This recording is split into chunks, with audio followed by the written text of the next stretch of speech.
సాయి భక్తులందరికీ సాయిరామ్.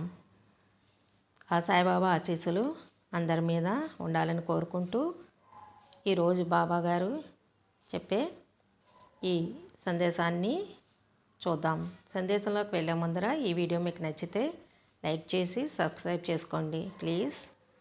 బాబా గారు ఇలా అడుగుతున్నారు, తల్లి ఏంటి అంత బెంగగా ఉన్నావు? దేని గురించి ఇంత బెంగ పెట్టుకుంటున్నావు? బెంగ వల్ల ఏమీ తీరవు. బెంగ మాని ఏమిటో విషయం ఆలోచించు. నువ్వు నాకు చెప్పకపోయినా నీ బెంగేంటో నాకు తెలుస్తుంది.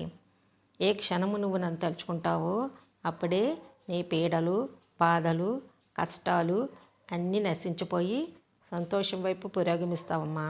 ఈ ఫకీరు దయార్ద్ర హృదయుడు. ఎవరైతే బాధలు పడతారో, అనారోగ్యాలతో ఉంటారో అవన్నీ నయం చేసి కాపాడతారు. ఎటువంటి బెంగ పెట్టుకోకు. బెంగ వలన ఒరిగేది ఏమీ ఉండదమ్మా. అనారోగ్యం ఇంకా పెరుగుతుంది తప్ప. నీ బెంగ ఏంటో నాకు తెలుస్తుంది. నీ అనారోగ్యం గురించే కదా.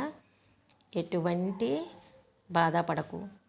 నీ అనారోగ్యాన్ని ఇలా చిటికలో నేను తీసి పారేస్తాను. నువ్వు సంతోషంగా ఉండు తల్లి. బెంగ పెట్టుకోకు, హాయిగా ఉండు. ఈ బాబా అన్నీ చూసుకుంటాడు కదా. ఈ బాబా మీద భారం వేయి తల్లి అని చెప్తున్నారు బాబా గారు. నిజమే కదండి.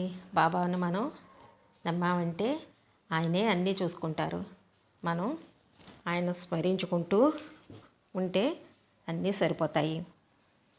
డాక్టర్ చెప్పిన మందులు వాడుతూ బాబాని స్మరించుకుంటూ ఆయన చెప్పిన ఉపాయాలను కూడా పాటిస్తుంటే మనం తొందరగా కోలుకుంటాం.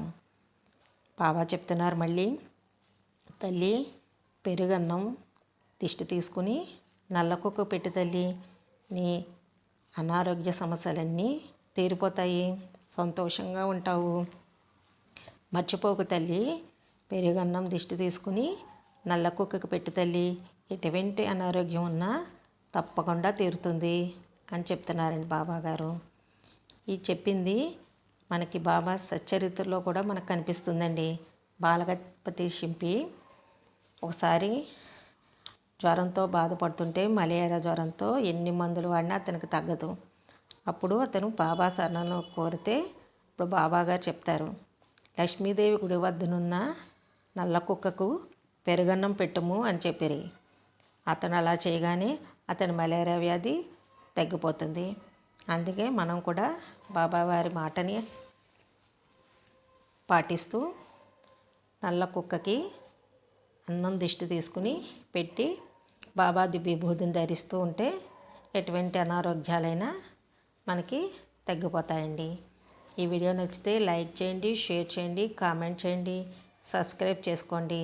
ఓం సాయిరామ్.